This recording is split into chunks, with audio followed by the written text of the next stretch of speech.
రక్షకుడు అయిన యేసుక్రీస్తు వారి శ్రేష్టమైన నామంలో ఉదయకాల మన్నా అనే చక్కని కార్యక్రమాన్ని చూస్తున్న మీ అందరికీ నిండు హృదయంతో వందనాలండి. దేవుని మహాకృప మీకు తోడుగా ఉండునుగాక. ఎలా ఉన్నారు? సమస్యల్లో ఉన్నారా? శ్రమలు ఎక్కువయ్యాయా?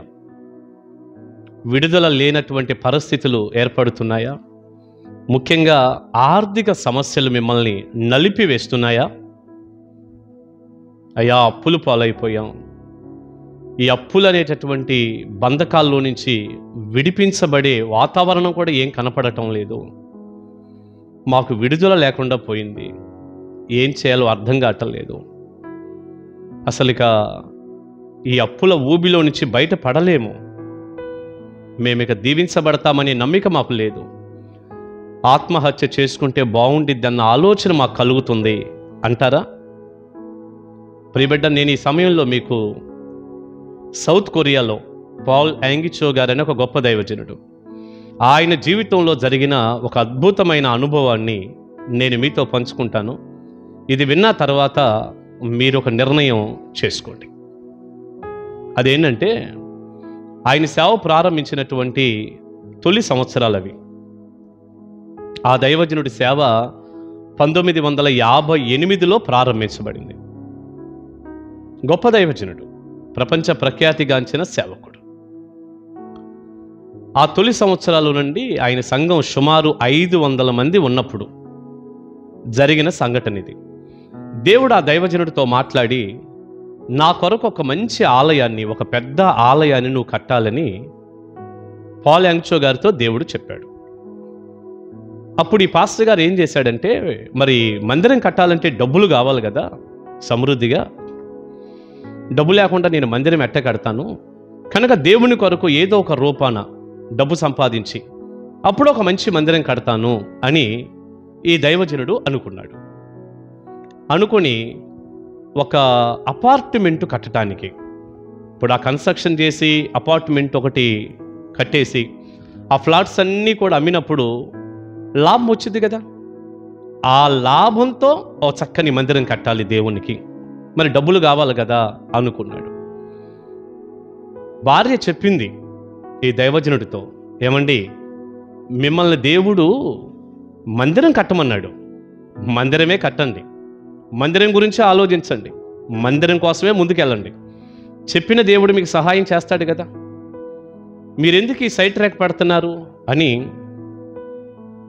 పాస్టర్ గారు చెప్పారు. చెబితే ఈ దైవజనుడు వినలా.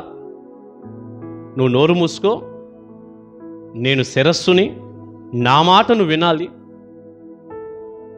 నువ్వు ఎంతలో ఉండాలో అంతలో ఉండు, నాకే చెప్తావా ఇలాగా? కొంతమంది అంతేనండి, భార్య చెప్పిన మంచి సలహాలు కూడా తీసుకోరు, సైడ్ ట్రాక్ పట్టేస్తున్నామే అన్న ఆలోచన కూడా ఉండదు. ఈ దైవజనుడు కూడా లేదు.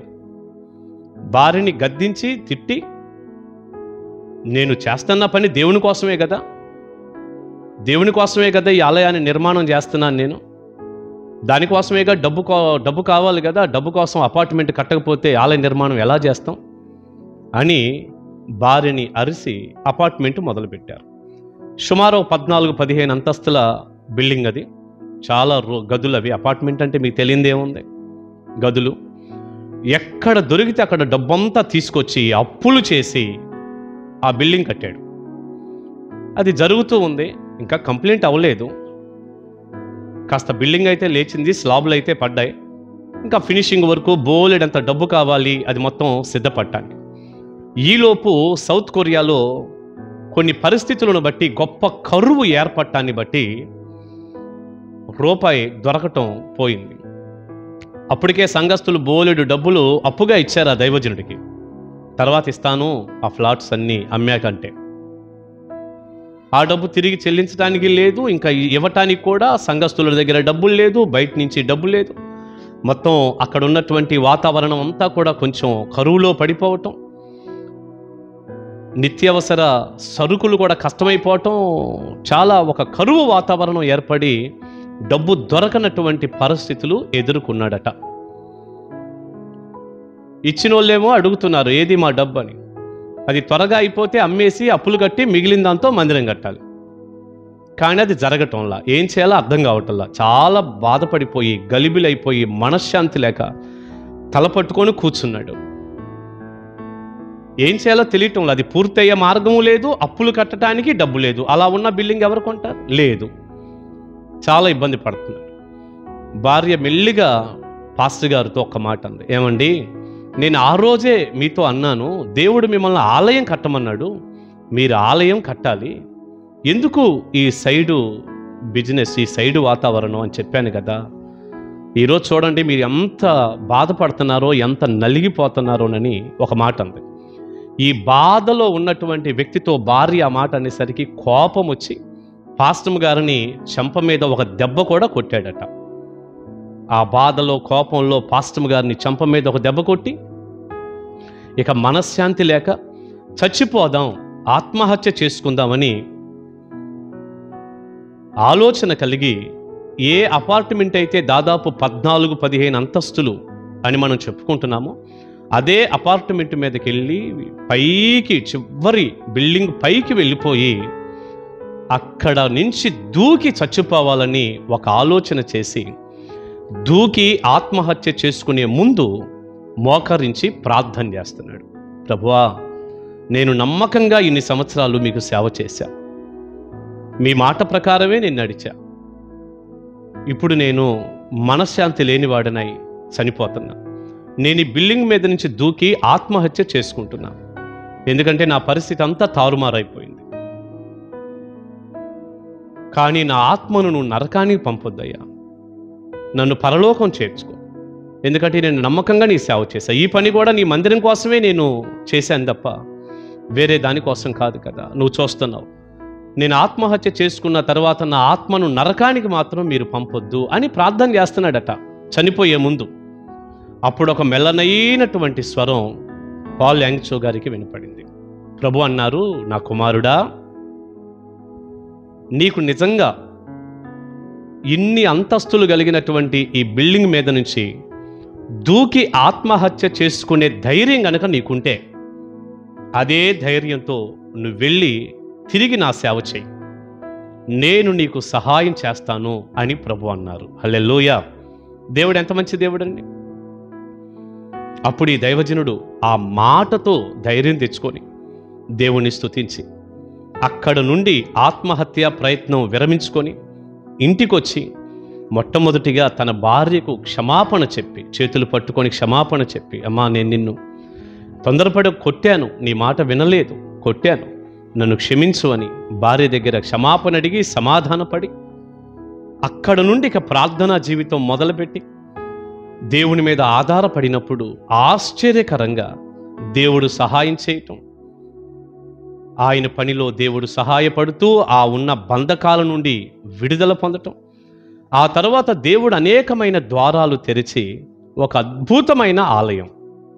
ప్రియులారా, నేను 2019లో సౌత్ కొరియాలో జరిగే కాన్ఫరెన్స్కు నేను వెళ్ళినప్పుడు 9 రోజులు ఈ చర్చిలోనే ఉన్నాను. ప్రక్కనే హోటల్ తీసుకొని ప్రతిరోజు ఈ మందిరంలో జరిగే ఉదయకాల ప్రార్థనలు, ఆరాధనలు, మరి సేవకుల మీటింగ్ ఇవన్నీ కూడా గడుపుతూ నా తనివి తీర సంతోషంగా 9 రోజులు ఆ మందిరంలో నేను గడపటానికి ప్రభు ఎంతో సహాయం చేశారు. ఆ మందిరం బయట కూడా చాలా విశాలమైనటువంటి ఆ మెల్లాలో ఎన్నో గంటలు నేను ప్రార్థన చేసుకోవటానికి అలా నడుస్తూ నడుస్తూ రోజులు చేసుకున్నానండి. నాకెందుకు అదొక ఆశ ఫస్ట్ నుంచి. అలాంటి కృప దేవుడు అనుగ్రహించాడు. ప్రియులారా, ఆ మందిర నిర్మాణం దేవుడు ఆశ్చర్యకరంగా సహాయం చేసి దైవజనుడితో కట్టించాడు. ఈ సందర్భాన్ని బట్టి మనకి ఏమర్థమవుతుందంటే, ప్రియ బిడ్డ, ఈ ఉదయకాలం ఒకవేళ నీకేదో పెద్ద సమస్య ఉండి ఆర్థిక సమస్యలతో నలిగిపోయి లక్షల రూపాయలు అప్పు అయిపోయి ఇక నేను చచ్చిపోతే బాగుండు, ఆత్మహత్య చేసుకుంటే బాగుండు అనుకుంటున్నావేమో. వద్దు, ధైర్యంగా ఉండు, దేవుని మీద ఆధారపడు, ఆయన నిన్ను విడిపిస్తాడు. ఈరోజు అప్పుల్లో పడి బాధపడుతున్నావు, ఒకరోజు నిన్ను అప్పు ఇచ్చే వ్యక్తిగా దేవుడు చేస్తాడు, ఆయన విడిపిస్తాడు. ఆత్మహత్య ఎంత పెద్ద పాపం, తప్పు కదూ, ఆ పని చేయొద్దు. దేవుడు నీకు సహాయం చేస్తాడు. యాంగ్చో గారికి చేసిన దేవుడు నీకు నాకు ఎందుకు చేయడం? మానుకో, అలాంటి తొందరపాటు నిర్ణయం మానుకో. పరిశుద్ధ గ్రంథంలో నుంచి జీవం కలిగిన దేవుని వాక్యం ఈ వచనాన్ని ఇలా చదువుదామా? కీర్తనల గ్రంథం 91వ కీర్తన 15వ వచనాన్ని చూద్దాం. అతడు నాకు మొర్ర పెట్టగా నేనతనికి ఉత్తరమిచ్చేదను, శ్రమలో నేనతనికి తోడై ఉండేదను, అతన్ని విడిపించి అతన్ని గొప్ప చేసేది. శ్రమలో నేను అతనికి తోడుగా ఉంటాను, అతన్ని విడిపిస్తాను, అతన్ని గొప్ప చేస్తాను. విడిపిస్తాడు, ఏ పరిస్థితి నుండి అయినా విడిపిస్తాడు. మనం ఈరోజు అనుకుంటున్నట్లుగా ఈ సందర్భంలో ఆర్థిక సమస్యలని ఆ వలలో నుండి, ఆ బంధకాల్లో నుంచి కూడా నిన్ను విడిపించి గొప్ప చేస్తాడు. ధైర్యంగా ఉండి బిడ్డ, దేవుడు నీకు తోడుగా ఉన్నాడు. ప్రార్థన చేసుకుందాం. పరిశుద్ధుడా, ప్రేమగల తండ్రి, వందనాలయ్యా. మంచి ఉదయకాలం మీ పిల్లలకి ఈ కొద్ది మాటలు చెప్పే కృప చూపినందుకు వందనాలు. మరి ఎవరి కోసం మీరు మాట్లాడుతున్నారో ప్రభువా, ఎవరు ఎలాంటి పరిస్థితిలో ఉండి మాటలు వింటున్నారో నాకు తెలియదు, కానీ అందరినీ మీరు తప్పించండి, సహాయం చేయండి, కృప చూపించండి. వారున్న బంధకాల నుండి విడిపించండి, కట్ల నుండి బయటకు తీసుకురండి. ఆర్థిక సమస్యలు అనేటటువంటి, అప్పులు అనేటటువంటి ఆ బంధకాలన్నీ తెగిపోవాలనైనా మీరే సాయపడమని వేడుకుంటూ, యాంగిచో గారికి ఎలాగైతే ఆ భయంకరమైనటువంటి పరిస్థితిని బట్టి మీరు కాపాడి నాయన మీరు దీవించి వాడుకున్నారు, ఆ రీతిగా ప్రతి బిడ్డకు మీరు సహాయపడమని మహిమ మీకు ఆరోపిస్తూ, ఘనత ప్రభావాలు మీకు ఆరోపిస్తూ యేసు నామమున ప్రార్థన మనవులు అడుగుచున్నాను తండ్రి. ఆమేన్, ఆమేన్. God bless you. దేవుని కృప మీకు తోడుగా ఉంది. ధైర్యంగా ఉండండి. కలుసుకుందాం ఉదయకాలం అన్నాలో. Praise the lord.